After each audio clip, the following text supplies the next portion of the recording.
Hello, and thank you for listening. My name is Luke Mardigan, and you are listening to Be Insured, where we talk about business, leadership, and insurance. That way, on your worst day, when you need it the most, you will be insured. Now, thank you so much for joining us on this special CinderToot edition of Be Insured. You might not think bathroom humor can be philosophical, but my guest today would argue otherwise. He is not only a dear friend, but he shares with me the only parenting skill I have, which is fart jokes. John Mashni is a writer, attorney, entrepreneur, and now the author of a new children's book called CinderToot. Some of you may remember John from previous shows where we talked about personal reinvention and the power of reinvention, and I'm super excited to have him back on. Today we'll chat about what motivated him to write this hilarious twist on a classic fairy tale and what life lessons us adults can learn from it. John, thank you so much for being on the show today. Well, my goodness, thank you for having me. This is going to be fun. Yes, it is. And as always, I'm joined by my awesome co-host, Eric Gestring, the Mardigan Agency. Yeah. John, before we jump in, can you tell our listeners a little bit more about you and how the idea of the book came to you? This is one of my favorite stories. Well, first of all, thank you again, both you, Luke, and Eric. It's great to be with you guys, as always. My background, I am an attorney. I practice law at Foster Swift. I'm practice in the business, intellectual property, tax, and entertainment areas. So kind of a transactional practice, pretty broad. Help entrepreneurs, help business owners manage big IP portfolios, and do a lot with privacy and entertainment as well. So work on some films, represent authors, represent some television producers, musicians, and things like that. I also teach at MSU and Cooley Law School, so kind of varied and just do a ton of different stuff. And the book came about, and it seems crazy that me, an attorney who works at a pretty big firm, said, hey, let's write a children's book. It's like, what's the right career move? Like, yeah, who's giving John advice?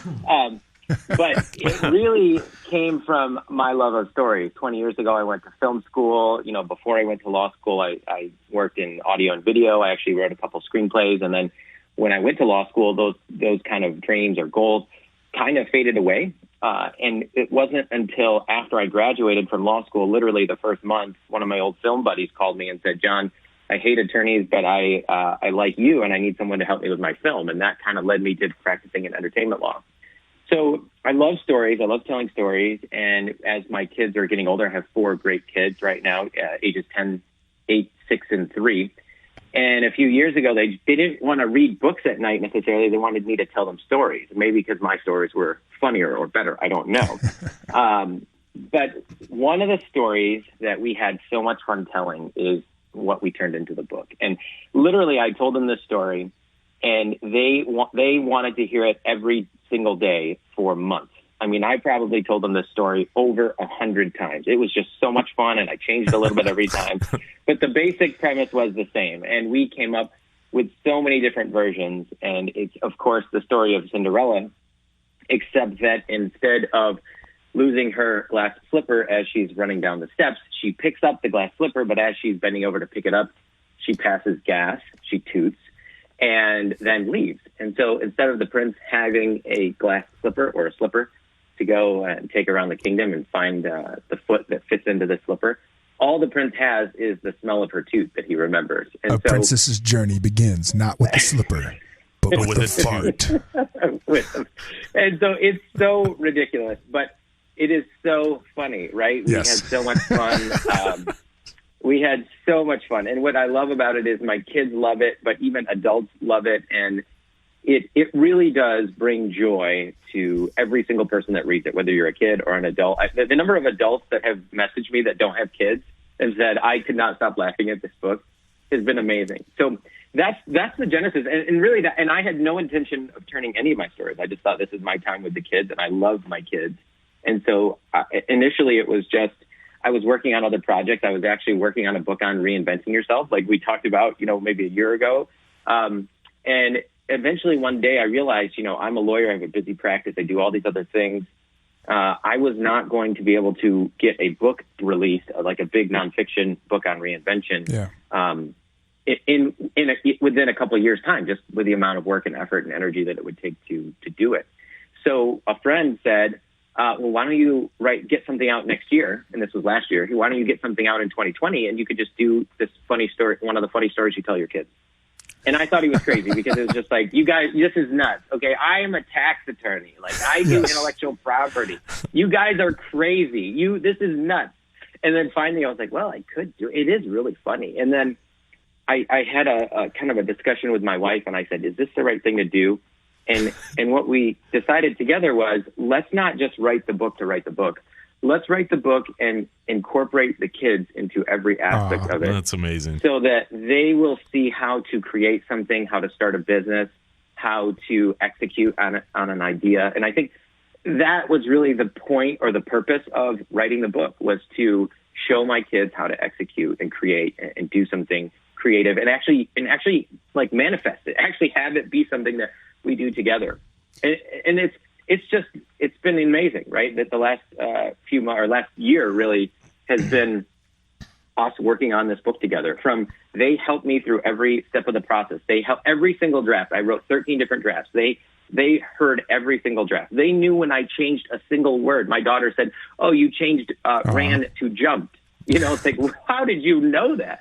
Because they had memorized the story. They helped me pick an illustrator. They helped me pick editors, right? They helped, we said we're going to cut out a piece of the royalties, whatever we make, whatever comes in, we're going to give it away to a charity that we all pick together, right? Because I think that's part of the teaching process. It's going to be a local charity, and it's going to help kids that are my kids' ages. And we said, let's go help kids that are exactly your ages. So it's been this incredible journey, and it's really just getting started, because now, for a long time, it was only my close friends that knew about it and kind of, inner circle. But now that it's getting out there, the messages that I'm getting are just so fun, so incredible. We have kids literally asking their parents to buy separate copies for each kid because they're going and they're hiding and they're reading it, and they don't want other kids to read their copy. Parents are cracking up. People are buying like 10, 15 copies to give away for Christmas or holidays.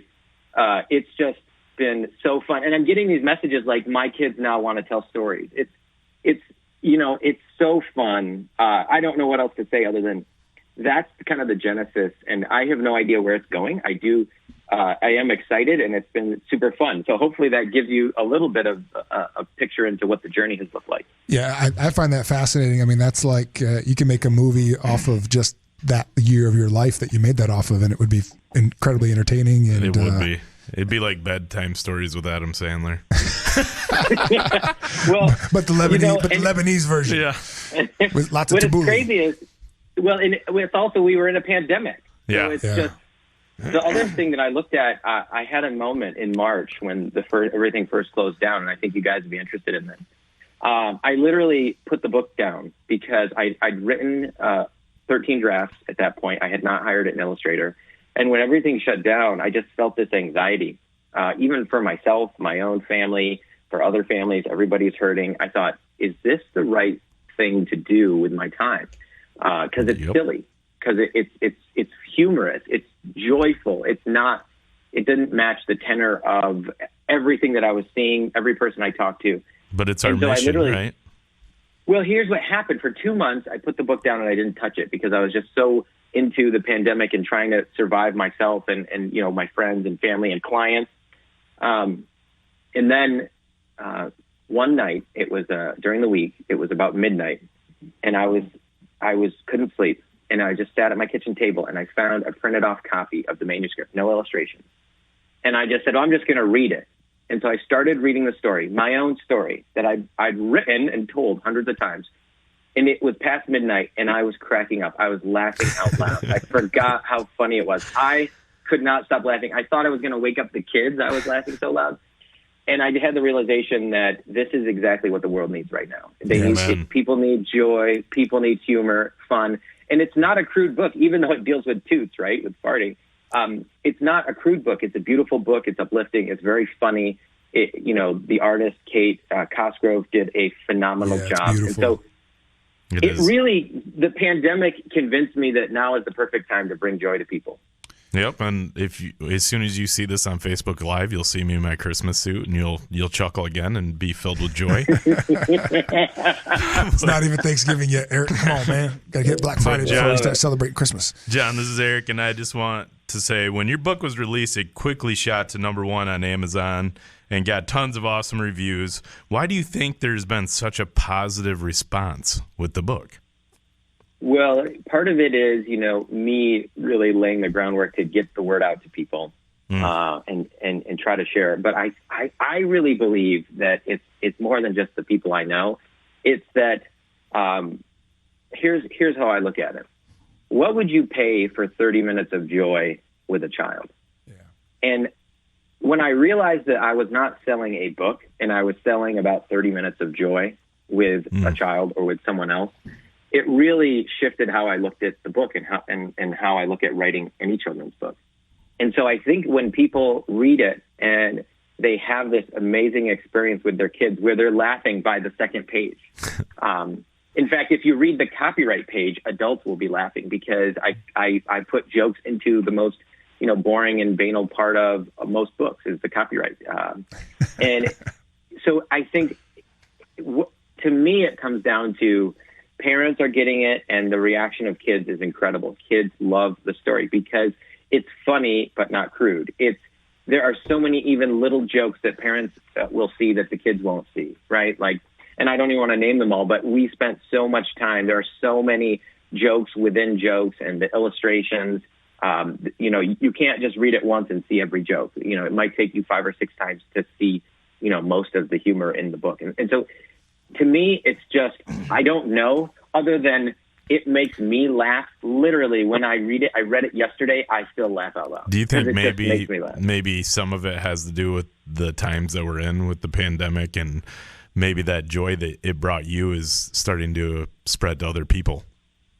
I hope that's true because it is still a challenging time, and I don't know if it's going to get better. I don't know when it's going to get better. Mm-hmm. We need joy. I think there's just no question. We need joy. We need humor, and it's really an underappreciated part of life. Amen. Yeah, it's such a serious time. Nobody wants to joke, and it's like, joking's okay. Eric always jokes. Yeah, yeah, sometimes not okay. So, John, I think part of, this is my adding my color to your answer. I think part of the success of this book is just who you've been. You've done, pro bono work where you can as an attorney. Before that, you would mentor and guide people. You were always generous with your time, even when you didn't have a lot of it. And I think when you made the ask, the law of reciprocation kicked in, and people said, "How could I not help John with this? This sounds amazing. He's a great dad. If this came from him fathering his kids, it's got to be quality." And I think anybody listening, success can come just from being really good at what you do, but it also can come from just the way that you have loved other people throughout your life. And when the time comes and you ask for help, it's a wonderful Christmas, or it's a wonderful life, right? Richest man in the world, had all the friends. That's and you don't realize that you have that until you actually ask. And so, John, thank you for taking the risk to put that out there and see who would respond. I think the world's going to love this thing. I know I've even had. For our listeners, I have an 11-year-old, 9-year-old, and then a 6-month-old. And my 9-year-old's reading it to my 6-month-old. They're just cracking up. They were fighting the other day over which one was going to read it to the baby. And I believe the book even became a weapon at one point. So, but my kids can make anything into a weapon, so it's not any surprise. It's really, really good. So, John, what does your future look like? Do you have more book ideas? Oh, I probably have about 15 other book ideas. The sequel to CinderToot is already written, so I'm doing the revisions on it. And then I have another kind of non-Toot book that'll hopefully come out next year, a children's book, of course. But it's all of these are just my creativity coming through. I used to one of my early first dreams in life when I was a teenager was to be on Saturday Night Live. That is my sense of humor. I love those kinds of things, and so. This is me kind of filtering that through stories that I get to have fun with my kids with. They're going to turn CinderToot into like the elf. You know what I mean?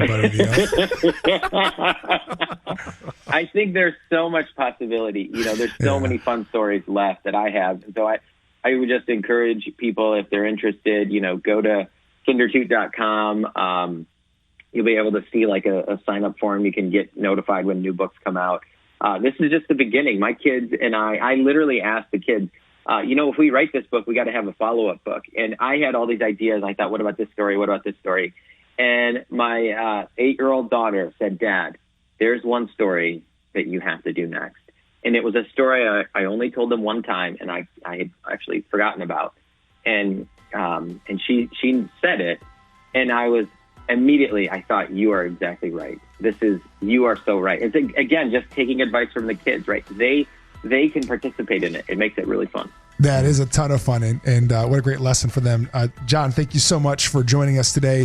Folks who are listening, you can pick up CinderToot on Amazon.com and go to CinderToot.com. That's CinderToot.com. Thank you so much for listening to today's episode, and we'll see you next time on Be Insured.